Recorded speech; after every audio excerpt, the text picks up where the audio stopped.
Okay, good evening sa ating lahat and welcome sa ating prayer time. So at this time ay hindi ako magla-live dahil we have an important dinner dun sa ating regional office. So let me just record the message and we'll pray together. So if you have any prayer requests, kindly still write that on the comment box and we'll pray for that. And or message me.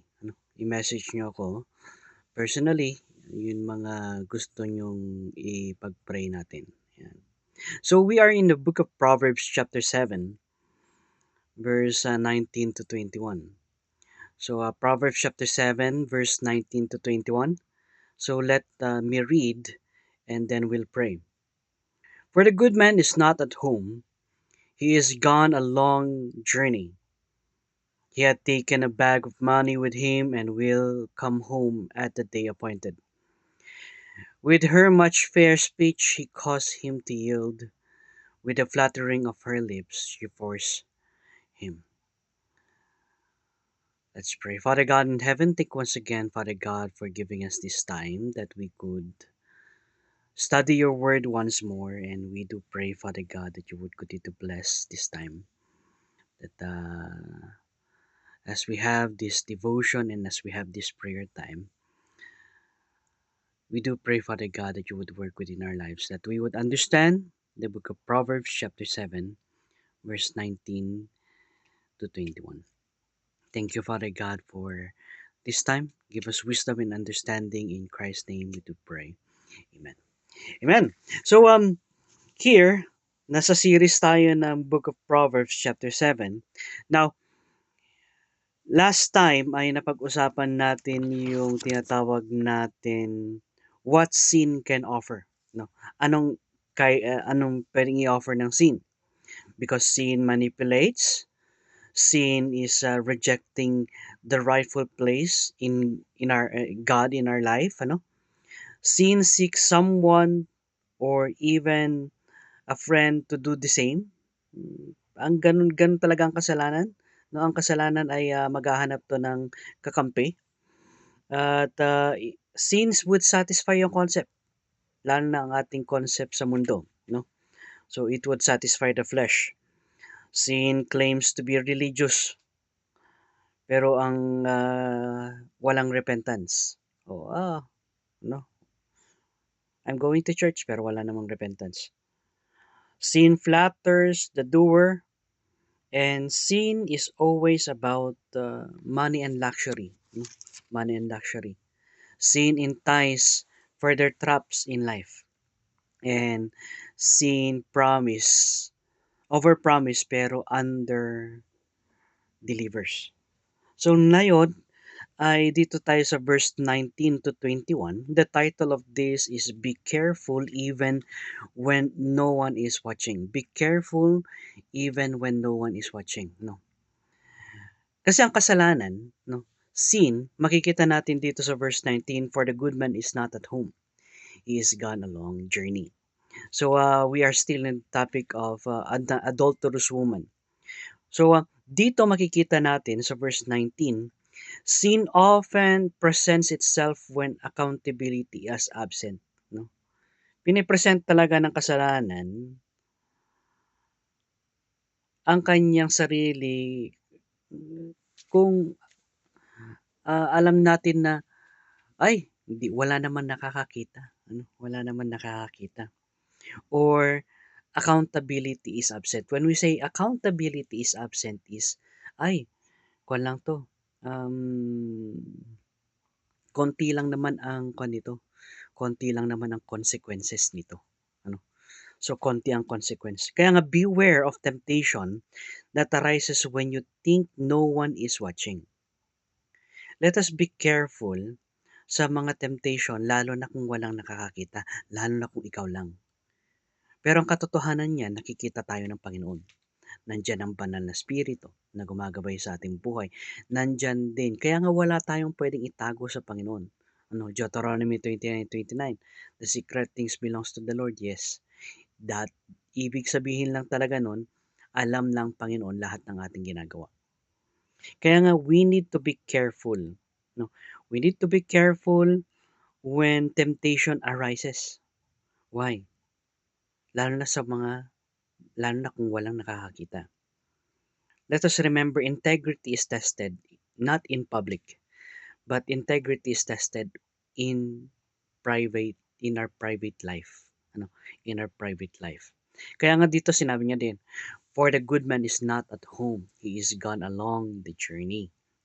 Kaya nga, ang kasalanan, talagang pinipresent niya to na, oh, konti lang naman ang accountability niyan, gawin mo na. Hindi ka naman masasaktan ng lubusan diyan, no? So when no one is watching, sin is more stronger, no? Sin is more stronger. Verse 18, verse 20, ano, this sa verse 20, makikita natin dito, he had taken a bag of money with him and will come home at the day appointed. Sin often reasons away consequences. Ang kasalanan, talagang nagbibigay yan ng rason. Oh, okay lang yan, ganun. Kaya nga, makikita natin na hindi naman yan masyadong masama. Ayan. So, ganun talaga ang kasalanan. Pero kasalanan pa rin, no? Sin is still sin. Let us remember na ang kasalanan, it would destroy our life. It would destroy our life. Kaya, anong ginagamit ng kasalanan?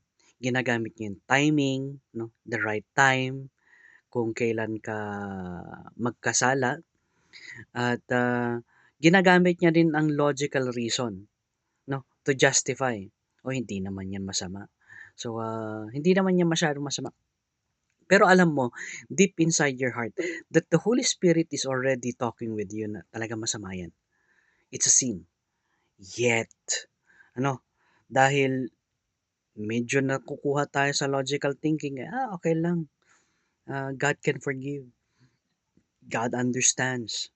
So, yun yung mga oftentimes na reason natin when sin is, sabihin, when we are putting away the consequence of sin. Wrongdoing, to say, will have lesser consequences. When we say na ang isang wrongdoing ay konti lang naman ang kanyang consequences. Kaya nga, let us not be fooled. Ano? Huwag tayong magpaloko sa dinatawag nating delayed consequences. Ang kasalanan sabi din sa Bible, na talagang what you sow, you will reap. No? Let us not be fooled by delayed consequences. Just because judgment doesn't come instantly, ano, it doesn't mean that it won't come. No?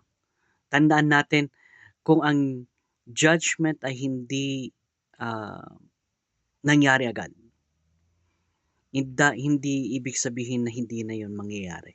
It will still come. It will still come. It's either the Lord is asking you to repent, or it's either the Lord is asking you to stay away from it. Pero pag hindi natin ginagawa, ano, pag hindi natin ginagawa, ay judgment will come. Even sa ating mga Christian, no? Sa ating yung mga consequences din to nung ginawa ko noon, kaya maintindihan natin na ito na yung consequences, no? Kaya nga, what you will sow, you will always reap. It's a universal concept. Kaya let us not be fooled. Huwag tayong magpaloko sa tinatawag nating delayed consequences. And last verse, in verse 21, with her much fair speech she caused him to yield, with the flattering of her lips she forced him. Sin oftentimes use seductive words than forceful words. Makikita natin dito, with her much fair speech. Sin oftentimes use seductive words rather than forceful words. Hindi kayo force ng kasalanan, no? But he would seduce you. Kaya nga temptation. Ang temptation hindi naman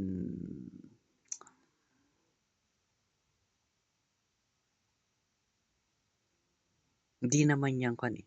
Hindi naman parang pinipilit ka, no? Pinipilit. Hindi. Ang temptation is he would seduce you to come near. Lumapit ka. Kaya nga words are powerful. Ang salita yung mga talagang makapangyarihan ang mga salita. Even the simplest words can attract a person in his lifetime. No. Kaya nga we need to be discerning sa mga flattery speech at sa mga seductive speech. Lalo na sa panahon natin ngayon. No? Lalo na sa panahon natin ngayon na napaka-famous ng tinatawag natin na mga content. Ano? At lalo na sa panahon natin ngayon na napaka-famous ng mga hate speech. Kasi it speaks to the emotion, it speaks to what is happening sa buhay. But let us remember, no, let us remember, God's character is not hate, but God's character is always love. Kaya nga, let us be careful even when no one is watching. Kahit walang nakakakita, careful tayo. Dahil sin often presents itself when accountability is absent. Sin often reasons away consequences. The consequence ng sin, nire-reason out yan. Matagal pa yan, matagal mo pang iripin kaya okay mo lang na gawin. Pero sin is still sin. And sin oftentimes use seductive words than forceful words. So mga brethren, let's be on the watch. Let's be careful. No? Lalo na sa mga flattery speech. So that's our devotion for tonight. So kindly pray with me.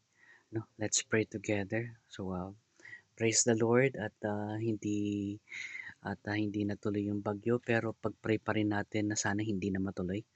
No? At pag-pray pa rin natin ng ating mga kababayan na nagsasuffer pa rin dun sa bagyong Emong sa si Dante, si Dante sa si Emong, pag-pray natin sila.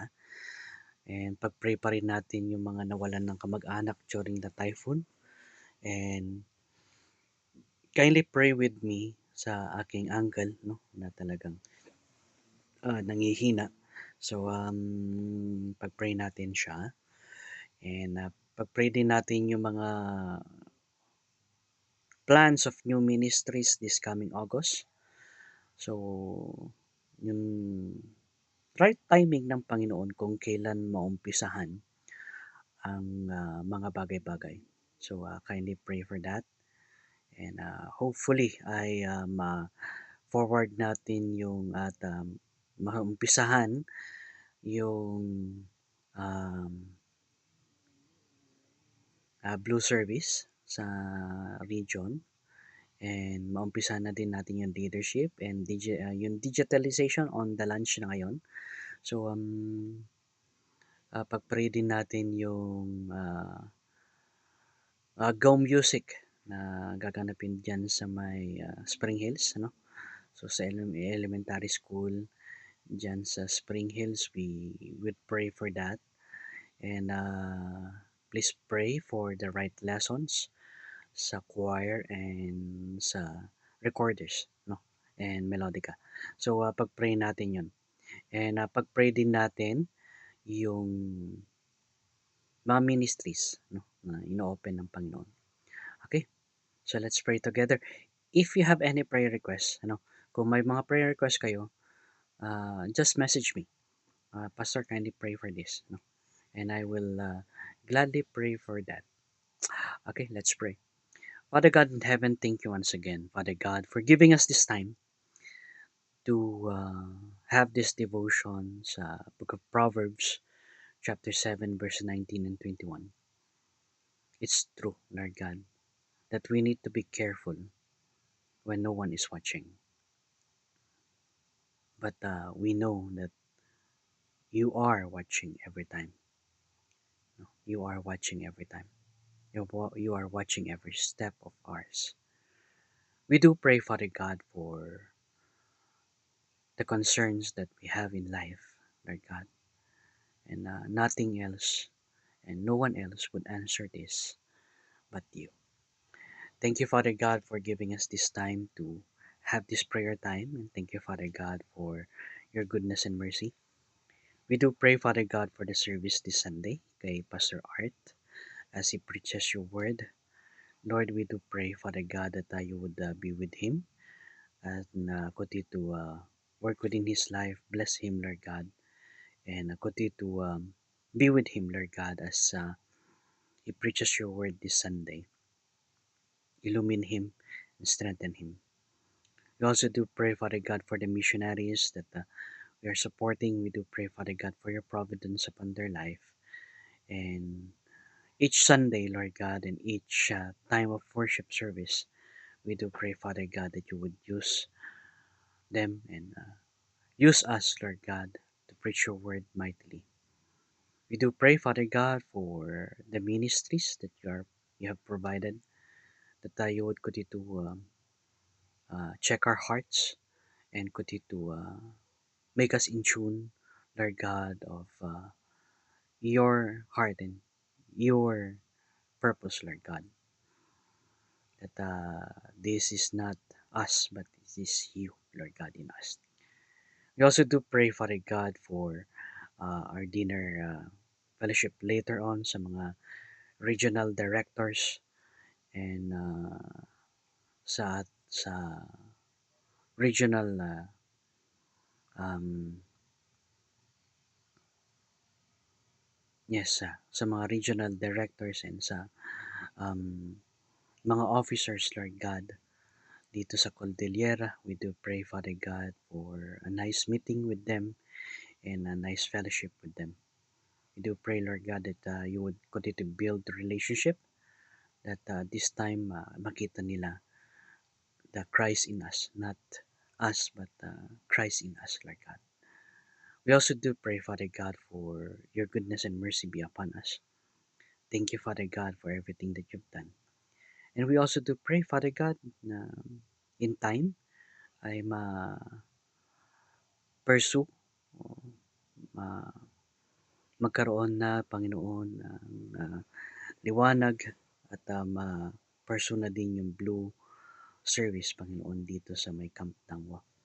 Ganon din, Lord God, na matulungan ang mga pulis, Lord God, na mas lalo silang lumapit sa iyong pangalan, mas lalo silang lumapit at magkaroon ng tamang relasyon sa iyo, Panginoon. At dinadalain din po namin, Panginoon, ang bawat isa. Kuti to, we do praise you and thank you, Father God, for keeping us safe from the storm. And we also do pray, Father God, for the funding doon sa kailangan sa building, sa church building sa Zion. And we do pray, Father God, for your provision upon that. We also do pray, Father God, for um, that in time you would provide for the needs of that um, building house. And we also do pray, Lord God, that in this time, Lord God, ay gamitin niyo, Panginoon, ang bawat isa. If it's your will, thy will be done, Lord God. And we also do pray that you would use, Lord God, this time that we could have more fellowship together and uh, to be a beacon, Lord God, in this dark world. We also do pray, Father God, for the new ministries that would be coming this coming August, Lord God, sa last week, dun sa Spring Hills, Lord God, Elementary School, we do pray na gamitin nyo kami as a music teacher and at the same time share yung gospel. Salamat po, Panginoon, dahil kayo ang aming Diyos. Salamat, Panginoon, sa iyong kabutihan. We also do pray, Father God, for the businesses of each and every one, mga business ng mga members, at mga trabaho ng mga members, Panginoon, at ng mga nanonood dito, Panginoon. We do pray, Father God, for your blessing and wisdom and um, understanding sa kanilang part, Lord God, and more blessing, Lord God, sa kanila. Salamat po, Panginoon, sa pagkakataon na to. Salamat din po sa inyong kabutihan. Salamat sa inyong kagandahang loob, Panginoon. Salamat dahil kayo ang aming Diyos na nagpapatnubay. We also do pray, Father God, for your plans be fulfilled even in these last days. We do pray, Father God, for everything that you would prepare our hearts, prepare our lives, Lord God, to meet you in the air. Thank you, Father God, for everything. In Christ's name we do pray. Amen. So God bless us all and see you again on Sunday.